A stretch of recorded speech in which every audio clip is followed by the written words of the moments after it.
Everyone, and welcome to Topic Time with Harrison Young, another Zoom edition of the classic show Topic Time. I have an awesome bass player tonight named Lou Spagnola that I'm interviewing at his home.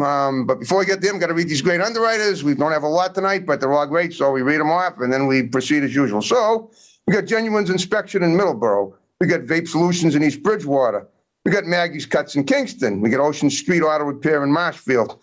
We got Crazy Axes Rec Center in Hanover. We got Evolution Barbershop in Middleborough. They're in Newark.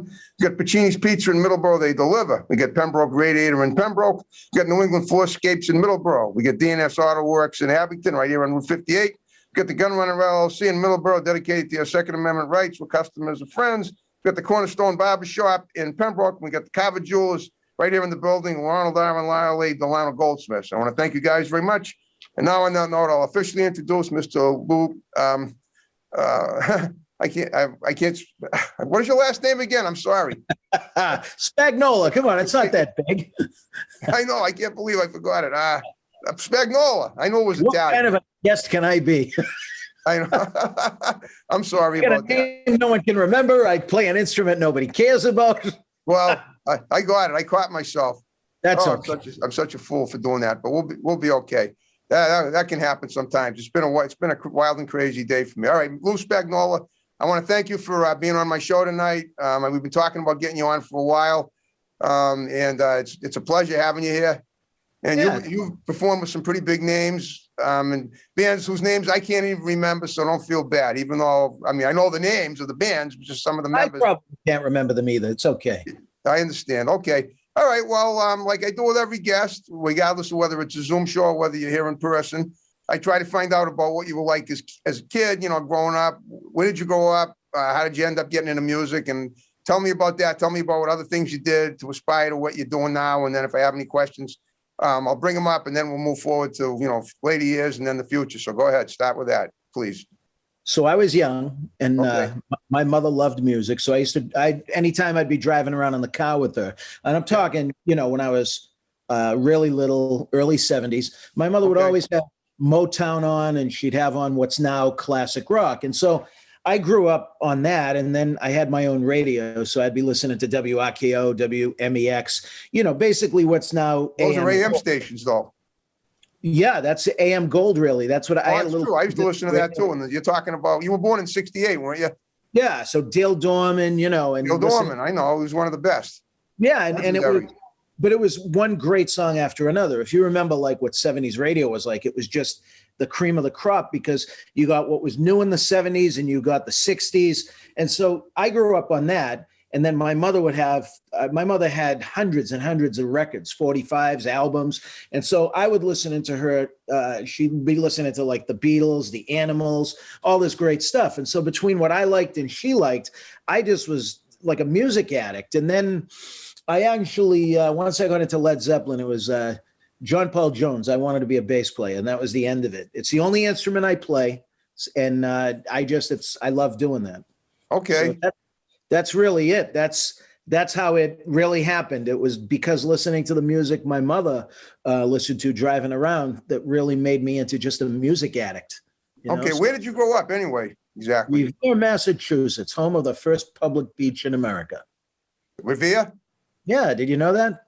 Yeah, I did know that. I know, and the only reason I know that is because about 2 or 3 years ago, maybe sometime between 2015 and now, they had some kind of a celebration to commemorate it as an anniversary. As it was 125th anniversary. 125th, yeah. I don't remember what year exactly it was, but I know it was Revere, and I remember that. I didn't realize it was the first beach in New England, but that's crazy. And some of my it's still as big a happening at the beach today as it was when they opened, whenever it was, whatever year that was. Far different of a beach now than it was. You still living in Revere today?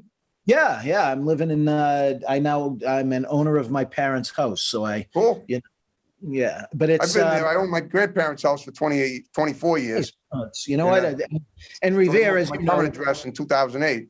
I Okay, so it looks I like, live in I'm looking Revere. at your wall behind you, and it looks like you have some, you have like a couple of platinum records. What am I looking at? Tell me about No, that. Led Zeppelin 1 and Led Okay. Zeppelin 4. And then a photo my good friend Denise took of me playing. It's not me, it's the bass. The bass Okay. looks better than I do. But All right. Now, as a bass player, you really can't just solo, right? You have to play with a band, correct? Isn't that, or it wouldn't sound normal. Is that it?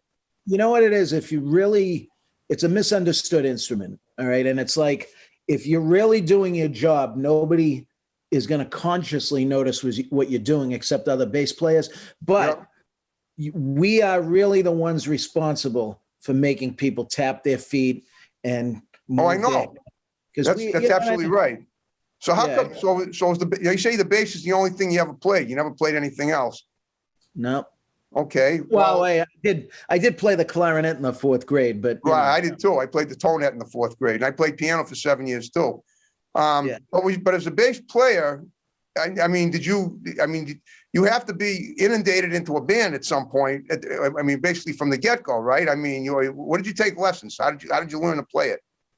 So when I had taken clarinet lessons, and one of the things was, I was in grade school, and back in the 70s, they didn't really do ADD like they do today. So I just never remembered to practice, and I never put any time into it. But I found out that I was born with a really good ear. And so I would go to lessons and I'd watch what the other kids played and I'd listen to it, and then I'd just copy what they did. And so when I got a bass, I kind of figured it out right away. And a friend of mine from my class, Kid Peter, he was a good friend of mine. He was a bass player already. So he gave me a couple of lessons to get me started. And then I just basically locked myself in my room and learned all the songs that I had. Like I'd be playing cassettes and I'd play along to them.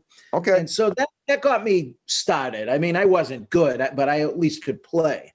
Right. And then, then I found a really great teacher who really, this good friend of mine, Michael Bean from Peabody, he's a master at multiple musicians. He's a far greater bass player than I'll ever be. And he was the one that molded me, and he kind of knew what I wanted to do. And I could see what he was doing. And when you know what it is, when you get a great teacher and a great mentor and a great person all rolled into one, you're like I was like a sponge sitting with him. He'd come over to my house once a week, and he made me so much better than I ever would have been if it wasn't for him.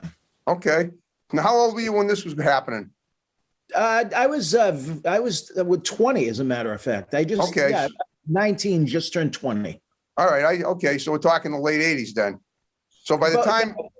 Yeah, it was about 80. What was it? 88. Yeah. Okay. So during the years between, like, when you loving the AM music, or the solid gold music, which is what we're talking about. Yeah. When were you in any bands at school, like in high school? So what happened? I was in the 9th grade, and I bought my first bass because I had a summer job. I saved my money up, bought a bass. Okay. And that was when my friend Pete was giving me some pointers. Okay. And then the whole summer after that, between 9th and 10th grade, I just literally every day I'd come home from school. Even in the summertime, I was practicing for 6 hours a day for about 9 straight months. Okay. Wow. That's a lot of practicing. You must have gotten good. Well, obviously you've gotten good, because what I'm going to ask you to do now is to tell me about the bands you played with. And a lot of them are bands that the household names. Tell me about how you got the opportunities, and let's discuss each gig, as many gigs that you can recall that you played with these bands, as many as you can think of. You know what it was? It was one of those things. My friend Tom he and I were good friends, and he had a guitar. Okay. And, I have this bass. So we started jamming together, and we never did a gig together, but that was what really got it going, when we started to play some songs together. Okay. And then I did another band after that and played my first. Was Tom in a band? No, Tom's retired from music, but but was he in a band at the time when I'm talking about? No, that was our first band together. Both He was like your sparring partner in the music industry. Yes, my good friend Tommy Eustace. Me and him started the band, and it didn't do anything, but I mean, it served the purpose to move forward because everybody has the same story. Oh Right. yeah, I had a friend, and we got together, we started playing, and it was magical, and then we moved forward. This one did this one did that. I hooked up with some other kids. We played our first gig. It was at a strip joint in Chelsea. Cool. They had the naked woman would be on stage till 8, then the bands would go on after. Okay. I would think that you didn't play to her dance, to her old dancing or any of that. No, we didn't have to do that. They made us wait. But we got to watch. I would have been honored to do that, but that's me. Yeah. Well, Okay, so basically you were the musical entertainment and they were the, physical entertainment. Yeah, and we got Okay. to watch the show. So I was 16. I got 2 firsts in one night, but that was great. But after Well, you were 16. I mean, they let you in because even though you were underage. we were Wow. in the band. Yeah. When you're in a band, I guess that exonerates your being a minor. That's cool. You know what? Honestly, though, this is the same thing. A lot of musicians will tell you the same story. So here I am, 16, but I was playing in bars from 16 all the way to 21. And, Okay. I was 16. I looked like I was 13, and I was 21. I looked like I was about 17. So you had a baby face. I had to have my, I'm in the band. No, I'm in the band, and Okay. that was it. So, but everything I did, it was like one band after another. I got to meet some better people. I shouldn't say that, not better people, better musicians. Okay. And it was a great thing because back in the 80s around the Boston area and in the suburbs, it was a community. Right. We had like this really, you'd have a band in every city was doing really well. You'd have some up and coming bands. Then you'd Yep. have a band that was really had a large following. And so I've made a lot of acquaintances with a lot of really great people that I remember from the 80s, and I still see them out. Okay. It's great. Yeah. Yep. Well, tell me about how you got yourself, incorporated with Boston. Brad Delp, I guess you played with Barry Goudreau, correct? Yeah. Well, you know what it is? That was the type You of thing. emailed me some people's names, and now I want to hear about them. You want to hear about all of them? I'll tell you about Yeah. anybody you want to know. Okay. So the thing about the guys from Boston were all local, and they're great guys. Right. And the thing Some have was, gone, unfortunately, but yeah, Right. I ended up. So if you fast forward to 1997, good friend of mine from Saugus, Lynn area, Brian Mace. I know who he is. Brian was playing with Barry and Brad in a band called RTZ. Okay. And then I started working with Brian, and Brian would have his record release parties, and he'd have because Brian played a lot of gigs. So he had a few different bass players, a few different guitar players, a few different drummers, some Okay. backing vocalists, and everybody's at the gig. And so, it was my turn to go up and play, and there's Brad is singing backups behind me, like standing behind me, and I turn and I'm like, hey. And so, it was kind of funny, but then I got to know Barry Goudreau through Brian as well. Okay. And then Barry did a solo album with Brad, and I ended up playing on one of the songs. Okay. This was long after the Boston years, though. Oh yeah. Well, Well, 'cause Boston started Boston formed in the mid '70s. I remember that. Yeah, when I was in high Boston- school. Yeah, and they had already been through the ringer by the time 1987 came out. I mean, I was just starting to play, and Boston was, already started, stopped. Right. But and they've been through. But the band Boston is still going on right now. It is? They've had more members in the band than Okay. probably We Are the World recording. But Right. the original members of Barry Goudreau and Sib Hash, and I ended up playing with them about 5 years ago. They had a band called Dirty Water. Right. And, Okay. I was doing some gigs with them, and it was a great experience playing with 2 original members and playing all of those songs, playing Right. More Than a Feeling, and playing all the stuff from the first 2 albums. So for me, it was a lot of fun. I course. think I'm a regular guy that works a day job that just kind of slips into this side job that's really fun. Okay. That's awesome. Okay.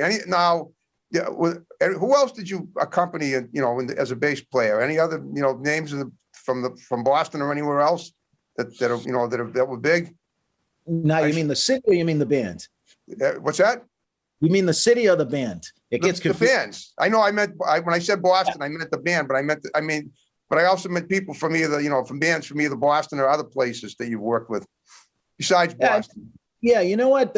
When I got I started to play in the band Fortune. That was probably the big thing because they were very popular with a very, very large following. And it was something that, I was used to playing shows at smaller places and smaller bars, like Bill Asher's down Revere Beach. I would play on there a lot. And then, so I got into Fortune and, it was like I was in the band for maybe 2 months and we were playing at City Hall Plaza at Boston. And, there were 20,000 people there and I practically hyperventilated when I walked out on stage, Wow. So that was the thing. And that's what, you think about it. I'm one of those people that just, as things have gotten better, I soak it all in and I take it for what it is. And it's a great, any great experience I've ever had, I cherish. And thankfully I have photos of it and memories and I write about it and, my blog and all that. So I'm happy with that,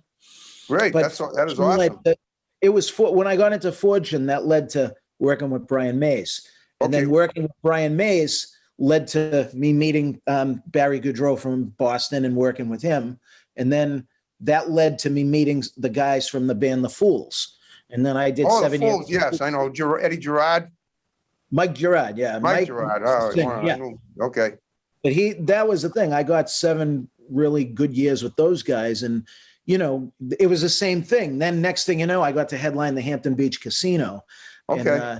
And for me, I was like, wow, I never wanted to be a touring musician.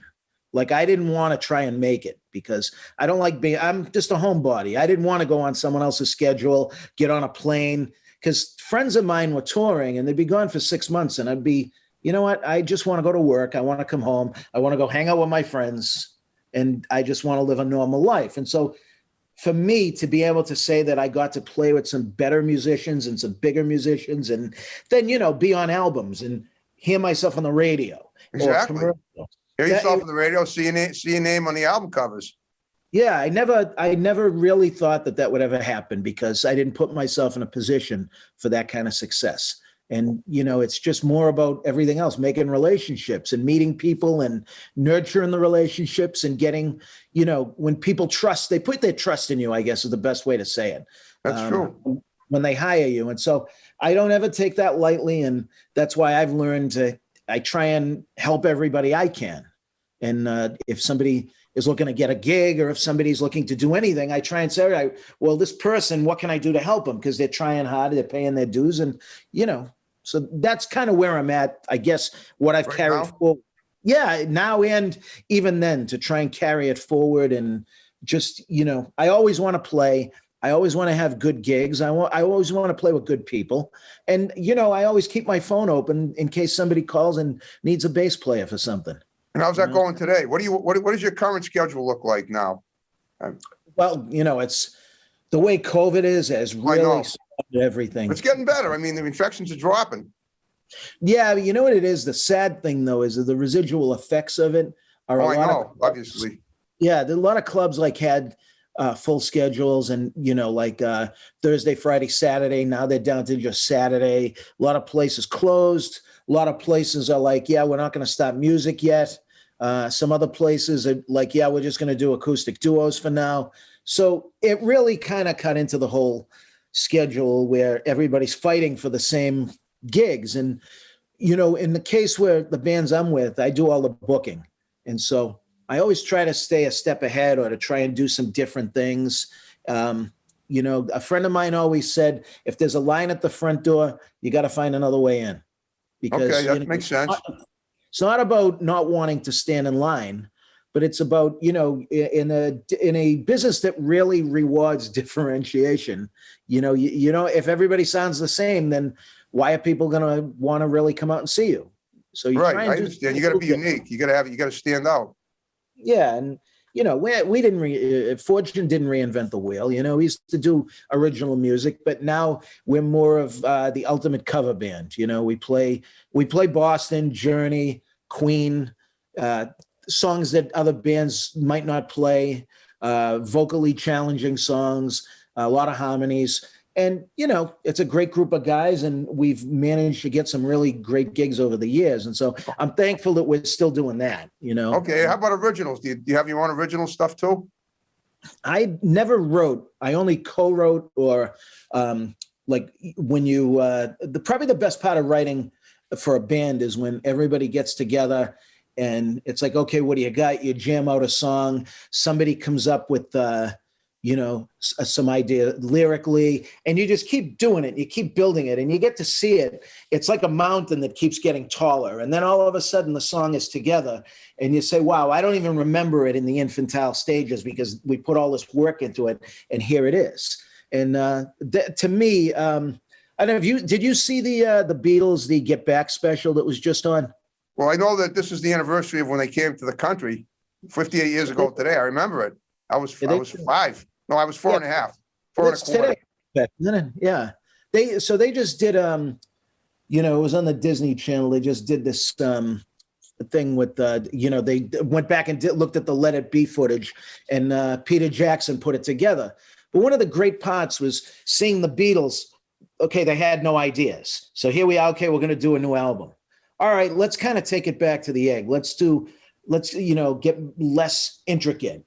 And so here they are, and McCartney's just kind of fumbling at the piano, and the songs are coming together, and you're like, because now we know the story, we know the songs, but as you're looking at them, you're like, wow, you know, these are just, even though they were the Beatles, they're still just 4 musicians that are trying to find something from within.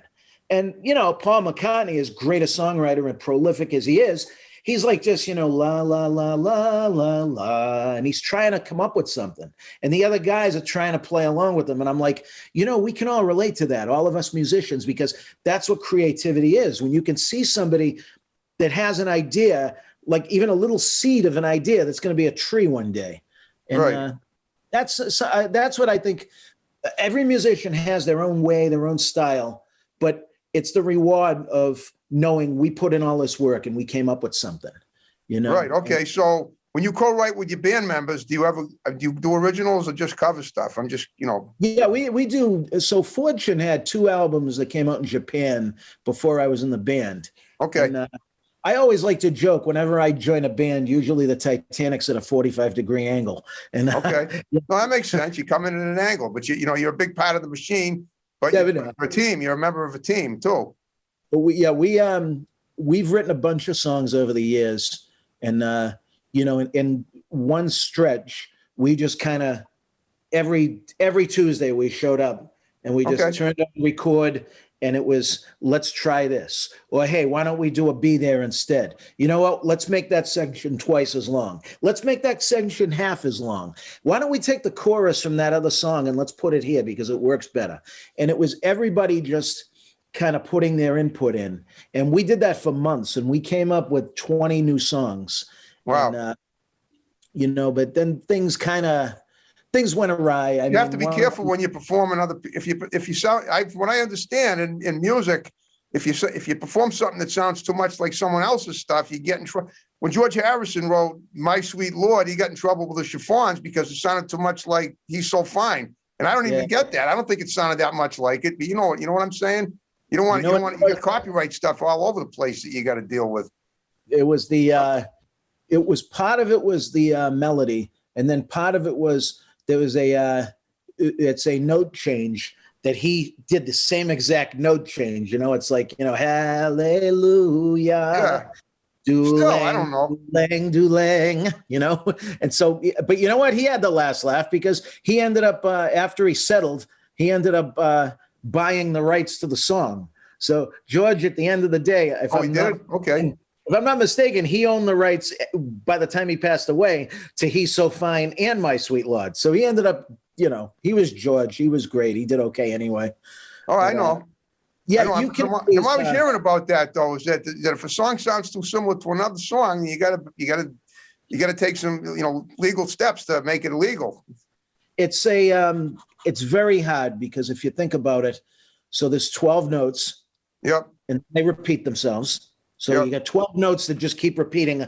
And then when you really come down to it, a lot of those are just passing tones. And so every key of a song really only has about 4 or 5 notes you're going to use.